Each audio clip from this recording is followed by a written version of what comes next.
بسم اللہ الرحمن الرحیم۔ محترم دوستو، السلام علیکم ورحمۃ اللہ وبرکاتہ۔ میرے دوستو، امید کرتا ہوں اللہ تعالیٰ کے فضل و کرم سے خیریت سے ہوں گے اور ہنسی خوشی زندگی گزار رہے ہوں گے۔ ہماری بھی یہی دعا ہے کہ اللہ تعالیٰ آپ کو ہمیشہ خوش و خرم رکھے اور صحت مند رکھے اور ہر مصیبت پریشانی سے بچائے رکھے۔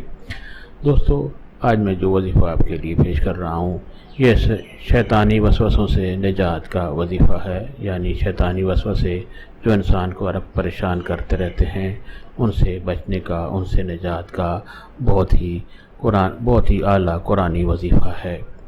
دوستو، یہ وظیفہ کرنے کی اجازت عام ہے، ہر کوئی یہ وظیفہ کر سکتا ہے، یعنی یہ وظیفہ کرنے کے لیے آپ کو کسی سے اجازت لینے کی ضرورت نہیں پڑتی۔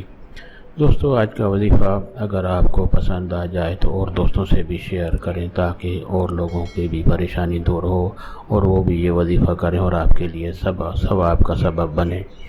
دوستو، وظیفہ پسند آنے کی صورت میں نیچے لائک پر ضرور کلک کریں تاکہ ہماری بھی حوصلہ افزائی ہو اور آپ کے لیے دعا گو رہیں۔ دوستو، آج کا وظیفہ اور طریقہ۔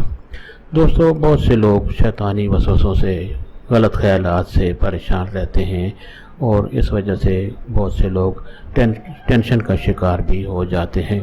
دوستو، ان وسوسوں سے، ان خیالات سے بچنے کے لیے یہ وظیفہ اگر آپ کریں گے تو انشاءاللہ بہت جلد آپ کو ان وسوسوں سے، ان خیالات سے نجات مل جائے گی انشاءاللہ۔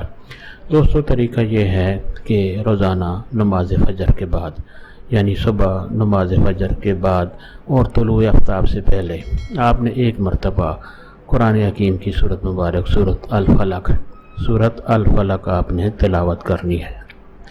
سورت الفلق آپ نے تلاوت کرنی ہے، یعنی طلوع آفتاب سے پہلے آپ اول و آخر درود شریف پڑھیں اور قرآن حکیم کی سورت مبارک سورت الفلق آپ نے تلاوت کرنی ہے اور درود شریف پڑھ کر آپ اللہ تعالیٰ سے شیطانی وسوسوں سے نجات کے لیے دعا کریں۔ اللہ تعالیٰ آپ کو ہر وظائف میں کامیابی نصیب کرے۔ دوستو، وظیفہ پسند آنے کی صورت میں دوستوں سے لازمی شیئر کریں اور آپ یہ چینل بھی سبسکرائب کر لیں اور ہمیں بھی اپنی دعاؤں میں یاد رکھیں۔ اللہ تعالیٰ آپ کو ہمیشہ خوش و خرم رکھے اور ہر مصیبت پریشانی سے بچائے رکھے۔ آمین۔